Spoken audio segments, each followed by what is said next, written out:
Hey guys, welcome back to the channel. So today we're going to look at some footage I took this past Tuesday at a race in Winston Salem, North Carolina. We're at the fairgrounds at a series that Jim Smalley from Mountain Events and Ken's Bike Shop out of Winston Salem has helped put on. So special thanks to them. This isn't possible without you guys, so I appreciate that.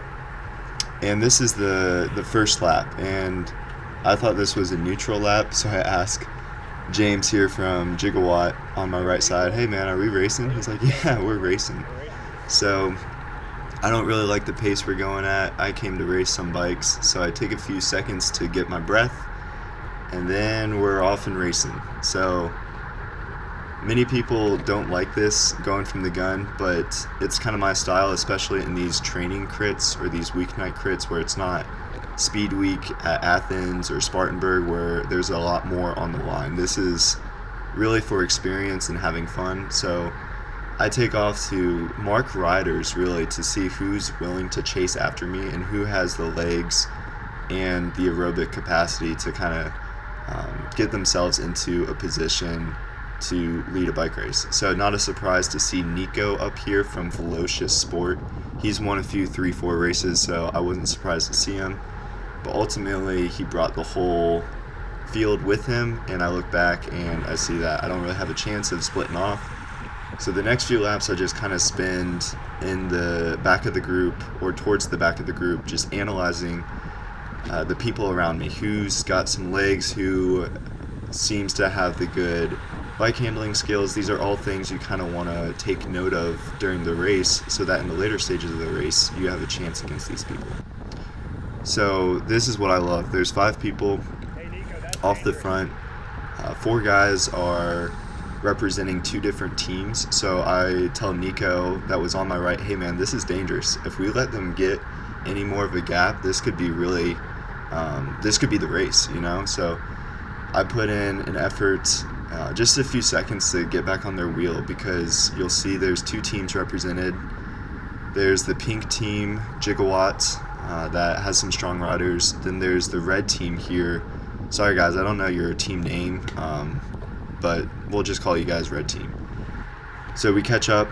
I sit here and there's another guy from red team that takes off. Harold from Gigawatt takes off, and I know from riding with him that he's a strong guy.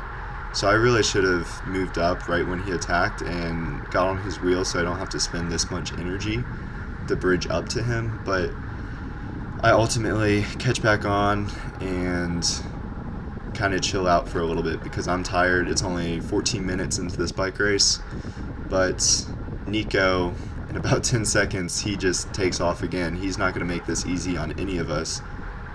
So I know Nico, he probably won't last the whole race, and my thought process here was, hey, maybe if I bridge up to Nico, there's some tired legs behind me, maybe we could get in a little bit of a break and motivate some stronger guys that are behind us to bridge up and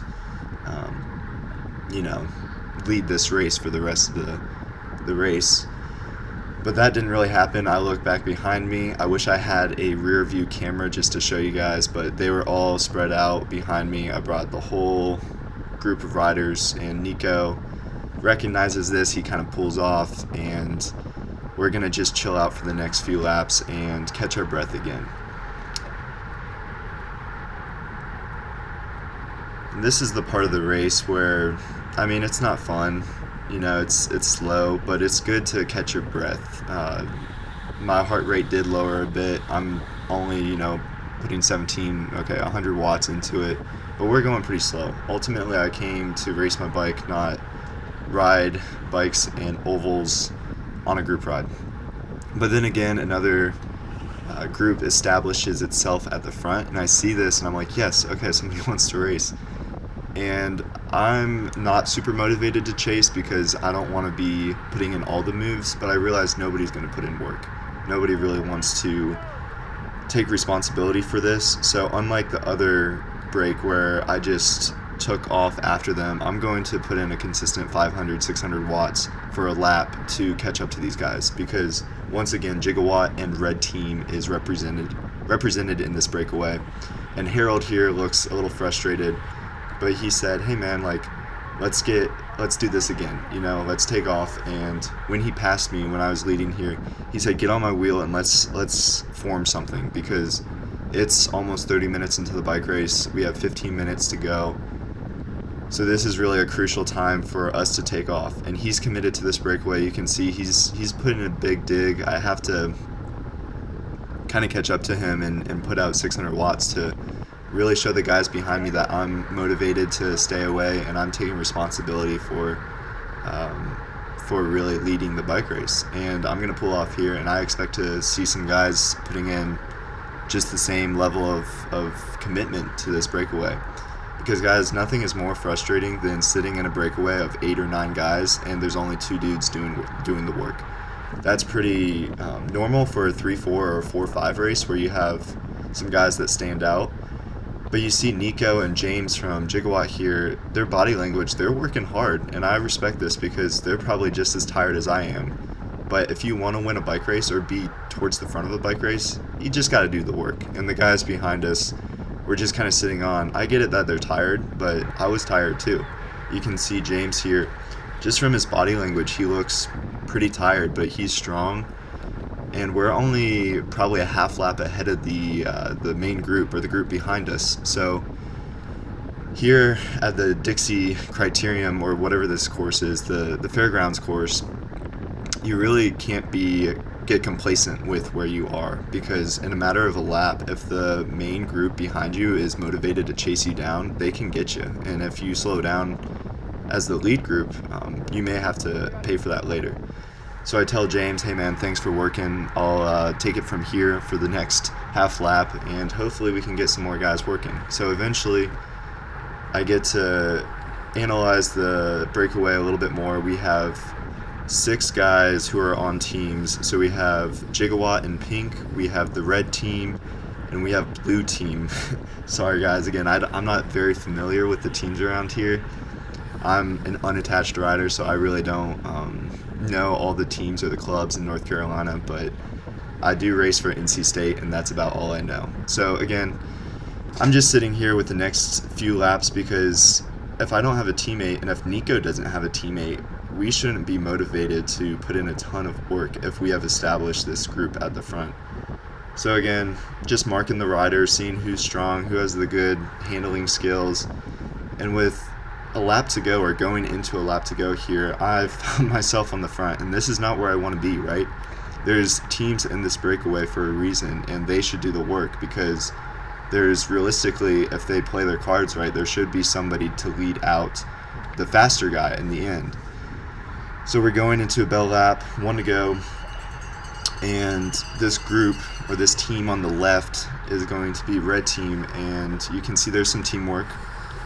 It looks like the second guy is going to be their sprinter. James from Gigawatt is up there, and Nico from Velocious is up there. The Christmas decoration himself is up there. So I know Nico has a strong sprint, so I'm not trying to be behind him in the final stretch. And you can see there, the final stretch is a good bit, and you want to time it just right. So I'm sitting 5th wheel here. I'm not too worried about the 2 guys up in front, but I'm worried about James, and I'm worried about Nico. So I hop around Nico. I get on James's wheel, and I have a decision to make here. Do I go right or do I go left? Ultimately, I choose to follow James because he has the pop. I sit in his slipstream and motor around him. It wasn't my best sprint, but I timed it just perfectly, I think, and it was enough to get the win. So we're going to analyze this in slow motion, and I'm going to tell you guys what I like, what I didn't like. I really like my position here. I think not being on a team, or not having my brother here to lead me out, or me to lead him out, this is really where I want to be. 4th wheel, it's perfect. I'm not spending too much energy, but right here I have a decision to make. Do I go left or do I go right? Right has the lead, but left has the momentum. So always go with the momentum when you're in a final sprint. So James, he's putting in a lot of watts, I can tell, but me being behind him, I can kind of sit there in that little gap and put down some power. So notice this dip in power. Never do this, guys. Sprint to the line. Don't celebrate. That was one negative I really didn't like. I don't want to see that again. I want to sprint with my head down to the line. but you learn something in every bike race. So there's some stats for the race. I hope you guys enjoyed this, and I'll see you in the next video.